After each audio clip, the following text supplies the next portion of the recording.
A ver, para meternos de lleno en un movimiento como el de los mods, uno tan icónico, primero hay que entender una cosa clave, ¿no? Y es, ¿qué es exactamente una subcultura? Exacto. ¿Qué es una subcultura? Porque, ojo, esta es la pregunta que nos va a llevar desde los grupos que vemos hoy en Internet hasta los estilos que, literalmente, se adueñaron de las calles hace ya unas cuantas décadas. Pues mira, la clave es esta.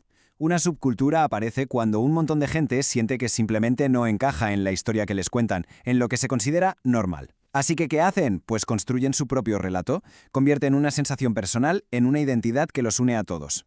Y aquí hay que hacer una distinción súper importante, porque no todas son iguales, ni mucho menos. Por un lado están las que llamamos subculturas de calle, ya sabes, las que se veían, se sentían, las que tenían una estética, una música y una presencia física que no dejaba lugar a dudas. Y por otro lado, las que quizá nos suenan más hoy en día, las subculturas de discurso. Estas nacen en foros, en redes sociales, y lo que las define no es tanto la ropa que llevan, sino una manera muy concreta de entender el mundo. Vale. Y para que veamos bien de qué va todo esto, para sentir la fuerza de una de esas subculturas de calle, vamos a hacer un pequeño viaje en el tiempo. Nos vamos a conocer a una de las más influyentes y con más estilo que ha existido jamás. Aquí tenemos el plan de viaje. Primero, cómo nace su historia. Después, nos plantamos en el Londres de los años 60. Analizaremos su música, su estilo inconfundible y terminaremos viendo cómo todo aquello evolucionó y se transformó en algo nuevo. ¿Listos? Vamos allá.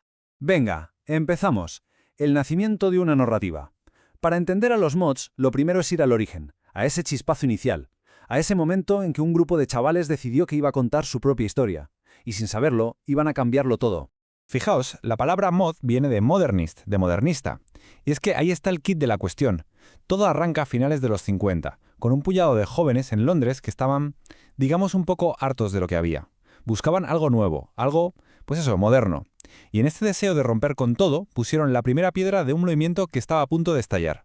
Para que nos hagamos una idea del timing, esto arranca a finales de los 50. Su momento de máximo esplendor llega a principios de los 60, y ya para mediados de la década la cosa empieza a cambiar, a fracturarse. Fue algo fugaz, pero de una intensidad brutal. Vale, ahora sí que sí. Nos vamos al epicentro de todo, Londres, años 60. ¿Qué se sentía? ¿Qué significaba ser un joven modernist, justo en esa ciudad, en el momento en el que estaba a punto de convertirse en la capital cultural del planeta? Pura efervescencia. Y esta frase de verdad lo resume todo. No buscaban solo música, no, era toda una declaración de intenciones. Querían un sonido que fuera elegante, sofisticado, pero sobre todo que se pudiera bailar. Algo que los separara por completo del rock and roll de sus hermanos mayores, por así decirlo. Pasamos al sonido y la furia. A ver, si el estilo era su uniforme, la música era el alma del movimiento. Así que vamos a meternos de cabeza en la banda sonora que marcó a toda una generación. Es que su gusto musical era súper ecléctico. Les flipaba el jazz moderno, pero también el R&B y el soul que venía de Estados Unidos, e incluso el ska jamaicano. De toda esa mezcla salieron grupazos que se convirtieron en himnos como The Who, los Small Faces y un poco más tarde The Jam. Poca broma. Bueno, y ahora llegamos a lo que todo el mundo reconoce al instante, el estilo. Estilo, anfetaminas y los faces. Vamos a desgranar el corazón de la identidad mod, su imagen impecable, quién era quién dentro del grupo y, ese secreto para poder aguantar noches y noches sin parar de bailar. El look de los chicos era mucho más que ropa. Era una declaración de intenciones. Pensad que muchos eran de clase obrera y vestir así era su forma de rebelarse contra la monotonía del día a día. Se fijaban en el estilo italiano, en el francés, todo impecable. Limpio, elegante y con una obsesión por el detalle que rozaba lo enfermizo. De verdad, cada costura, cada botón, todo tenía que estar perfecto. Y su armario era como un uniforme, pero de alta costura callejera. Trajes entallados de corte italiano, camisas tipo Oxford, los famosos polos Fred Perry y, cómo no, la mítica parca militar. Y ojo al detalle de la parca, que es genial. La llevaban encima para que no se les manchara el traje, que les costaba un dineral, cuando iban en la scooter. Pura inteligencia, estilo y funcionalidad. Pero cuidado, que las chitas mod no eran meras acompañantes. Para nada. Ellas crearon su propia estética, súper moderna, a veces tirando al andrógino, y que rompía por completo con la moda tan rígida y conservadora de los años 50. Fue una auténtica liberación.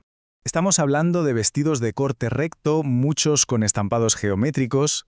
La revolución de la minifalda, por supuesto, pantalones pitillo y calzado cómodo, como botas planas, era una imagen que gritaba libertad y modernidad por los cuatro costados. Y claro, no podemos hablar de los mods sin hablar de su medio de transporte, la scooter. Las Lambretas y las Vespa italianas siempre relucientes, llenas de espejos, faros, personalizadas al máximo. Es que no era solo una moto, era un accesorio de moda, un símbolo de estatus. Y como decíamos, tenía esa ventaja práctica que era clave, no te manchaba el traje. ¡Perfecto! Ahora bien, dentro del movimiento no todos tenían el mismo peso. Había una especie de élite, la gente que de verdad cortaba el bacalao, los que marcaban tendencia en todo: ropa, música, actitud. A estos se les llamaba los faces. Eran el verdadero corazón de la escena. Y claro, para poder llevar ese ritmo de vida, currar de día y salir de fiesta toda la noche, muchos tilaban de anfetaminas. Era la única forma de aguantar bailando hasta que salía el sol. Y llegamos a la evolución, porque claro, como pasa con casi todas las subculturas, cuando se hacen muy grandes, el movimiento mod no se quedó quieto. Estaba destinado a cambiar, a romperse por dentro y, al final, a dar vida a algo totalmente diferente. Y el proceso es fascinante, de verdad. Fijaos, del movimiento mod original, a mitad de los 60, sale una rama, digamos, más dura, más radical, los hard mods. Y lo interesante es que estos empiezan a mezclarse con los root boys jamaicanos, con los que compartían barrio y afición por la misma música. Y de esa mezcla, de esa fusión, nació el germen de otra subcultura completamente nueva. Y con esto llegamos al final. Así que, para que quede todo claro, vamos con el resumen final. A los más influyentes se les llamaba faces. Los mods solían tomar anfetaminas para aguantar la noche. Y a partir de mediados de los 60, la parte más dura del movimiento, los hard mods, tomaron un camino diferente junto a los root boys jamaicanos. ¿El resultado? Pues que de ahí acabó naciendo una subcultura totalmente nueva, los skinheads. Pero bueno, esa ya es otra historia.